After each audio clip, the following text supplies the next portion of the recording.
পিঠে তো অনেক ধরনের খেয়ে দেখেছেন, কিন্তু এই পিঠেটা এতটা নরম তুলতুলে জুসি হয়, একবার মুখে দিলেই মিলিয়ে যাবে, কোনো রকম ঝামেলা ছাড়াই পিঠেটা বানানো যায়। আর আমি গ্যারান্টি দিয়ে বলছি যে একবার খাবে সে বারবার চেয়ে বসবে। নমস্কার বন্ধুরা, রূপার রান্নাঘরে আপনাদের অনেক অনেক স্বাগত। বন্ধুরা, আজ আমি কোনো রকম চাল ডাল নারকেল ছাড়াই ব্রেড পুলি পিঠে রেসিপি নিয়ে চলে এসেছি। আশা করি আপনাদের ভালো লাগবে এবং প্রথম থেকে শেষ পর্যন্ত আমার সাথে থাকবেন। এখানে আমি সমস্ত উপকরণগুলো নিয়ে নিয়েছি। এদিকে গ্যাস জ্বালিয়ে কড়া বসিয়ে দিয়েছি। কড়ার মধ্যে অল্প একটু জল দিয়ে দিলাম। এরপর কড়ার মধ্যে 500 গ্রাম লিকুইড গরুর দুধ দিয়ে দিলাম। এই 500 গ্রাম দুধটা ভালো করে ফুটিয়ে 250 গ্রামে নিয়ে আসতে হবে। এখানে দুধটা মিডিয়াম আঁচে ফুটতে থাক। এদিকে আমি 20 থেকে 25 মিনিট আগে কিছুটা গোবিন্দভোগ চাল ভিজিয়ে রেখেছিলাম। এখানে আপনাদের হাতের সামনে গোবিন্দভোগ চাল না থাকলে এমনি যে কোনো চাল ব্যবহার করতে পারেন।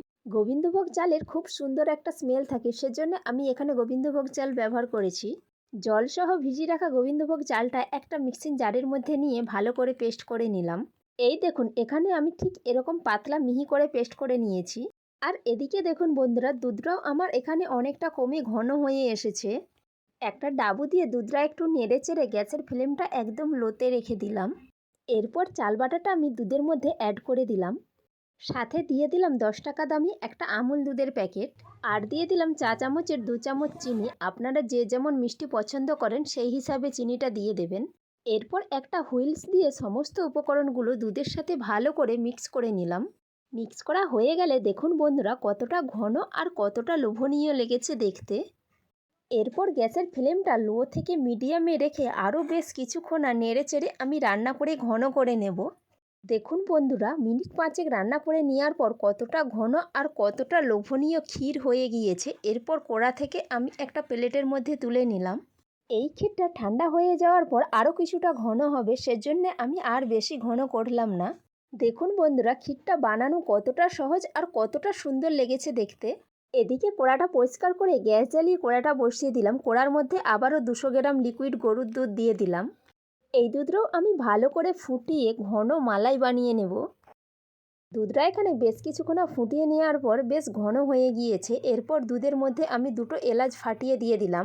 আর দিয়ে দিলাম চা চামচের 2 চামচ চিনি। আপনারা যদি বেশি মিষ্টি পছন্দ করেন তাহলে চিনিটা একটু বাড়িয়ে নেবেন।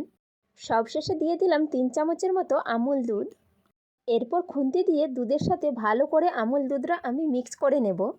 বন্ধুরা, আমার চ্যানেলে আজকে যারা নতুন বন্ধু আছেন অবশ্যই চ্যানেলটি সাবস্ক্রাইব করে লাইক করে দেবেন আর বন্ধুদের সাথে একটা শেয়ার করে নেবেন।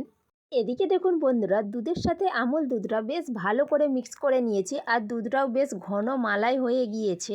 এরপর চুলা থেকে কড়াটা আমি নামিয়ে সাইডে রেখে দিলাম।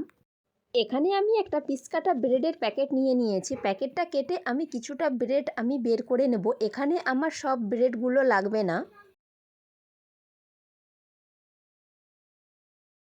এখানে দেখুন বন্ধুরা, যতগুলো ব্রেড আমার লাগবে আমি প্যাকেট থেকে বের করে নিয়েছি। এরপর একটা ছুরির সাহায্যে ব্রেডের সাইডগুলো আমি কেটে বাদ দিয়ে দেব। বন্ধুরা, আমাদের প্রত্যেকের বাড়িতেই প্রায় সময় ব্রেড আর দুধ থাকেই। এই রেসিপিটি যদি প্রথম থেকে আপনারা শেষ পর্যন্ত দেখে থাকেন তাহলে মন চাইলেই বাড়িতে যে কোনো সময় এই রেসিপিটি বানাতে পারবেন আর খেতে খুবই সুন্দর হয়। এখানে ব্রেডের সাইডগুলো কেটে নেওয়ার পর একটা বেলুন পিঁড়ির ওপর আমি একটা ব্রেড নিয়ে নিয়েছি। ব্রেডের ওপর খুব সুন্দর করে শেপ দেওয়ার জন্যে আমি ভালো করে বেলে নিলাম। দেখুন, আমি এখানে ব্রেডটা ভালো করে বেলে নিয়েছি। এরপর প্লেট থেকে 1 চামচ ক্ষীর নিয়ে ব্রেডের ওপর আমি দিয়ে দিলাম। আর হ্যাঁ বন্ধুরা, এখানে ব্রেডটা বাসির থেকে যদি টাটকা হয় তাহলে এই পিঠেগুলো খুব সুন্দর শেপ দেওয়া যায় আর খেতেও ভালো লাগে। এখানে আমি ব্রেডের ওপর পরিমাণ মতো ক্ষীরটা দিয়ে দিলাম। এরপর হাত দিয়ে ব্রেডের কোণাকোণি আমি মুড়ে নেব আর সাইডগুলো হাত দিয়ে ভালো করে চেপে চেপে মুড়ে দেব। ব্রেডের সাইডগুলো খুলে গেলে পুলি পিঠের শেপটা আর আসবে না, সেজন্য হাত দিয়ে ভালো করে চেপে চেপে মুড়ে নিলাম।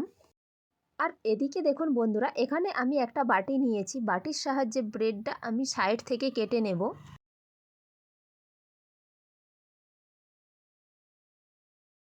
কেটে নেওয়ার পর দেখুন বন্ধুরা, একদম পুলি পিঠের মতো দেখতে লেগেছে না? এখানে আমার একটা পিঠে বানানো হয়ে গেছে। পিঠেটা সাইডে রেখে আরেকটা পিঠে বানিয়ে আপনাদেরকে দেখাচ্ছি। সেম প্রসেসে এই ব্রেডটাও আমি বেলুন পিঁড়ির ওপর রেখে ভালো করে বেলে নিলাম। ব্রেডটা বেলে নেওয়ার পর ব্রেডের ওপর আমি ক্ষীরটা দিয়ে দিলাম। ব্রেডের ওপর ক্ষীরটা নিয়ে নেওয়ার পর সেম প্রসেসে আমি কোনাচিভাবে মুড়ে নিলাম। আর ব্রেডের 4 সাইড হাত দিয়ে ভালো করে চেপে চেপে মুড়ে নিলাম। সেম প্রসেসে বাটির সাহায্যে সাইডগুলো কেটে পুলি পিঠের শেপ দিয়ে দিলাম। দেখুন বন্ধুরা, এখানে আমার আরেকটি ব্রেড পুলি পিঠে বানানো হয়ে গেছে। এই সেম প্রসেসে বাকি পিঠেগুলো বানিয়ে একটা প্লেটের মধ্যে নিয়ে নিলাম। পিঠেগুলো প্লেটের ওপর নিয়ে নেওয়ার পর মালাইটা আমি পিঠের 4 সাইড দিয়ে ছড়িয়ে দিলাম। আর বন্ধুরা, আপনারা যদি কম সময়ের মধ্যে পুলি পিঠে খেতে চান, আপনারা অবশ্যই একবার হলেও বাড়িতে এই ব্রেড পুলি পিঠেটা ট্রাই করে দেখবেন। আর কেমন লেগেছে অবশ্যই আমাকে কমেন্ট করে জানাবেন। পিঠের ওপর মালাইটা দিয়ে দেওয়ার পর এখানে আমি কিছু পেস্তা আমন্ড কুচি নিয়েছি। দেখতে সুন্দরের জন্য পিঠের ওপর আমি ছড়িয়ে দিলাম। এটা অপশনাল, আপনারা দিতেও পারেন এবং নাও দিতে পারেন। এখানে আমার ব্রেড পুলি পিঠে একদম রেডি। দেখুন বন্ধুরা, কতটা সুন্দর আর কতটা লোভনীয় লেগেছে দেখতে। আর এই পিঠেটা এতটা নরম জুসি হয়েছে, সত্যি বলছি বন্ধুরা, খেতে দারুণ লেগেছে। আর রেসিপিটি কেমন লেগেছে কমেন্ট করে জানান। রাধে রাধে বন্ধুরা।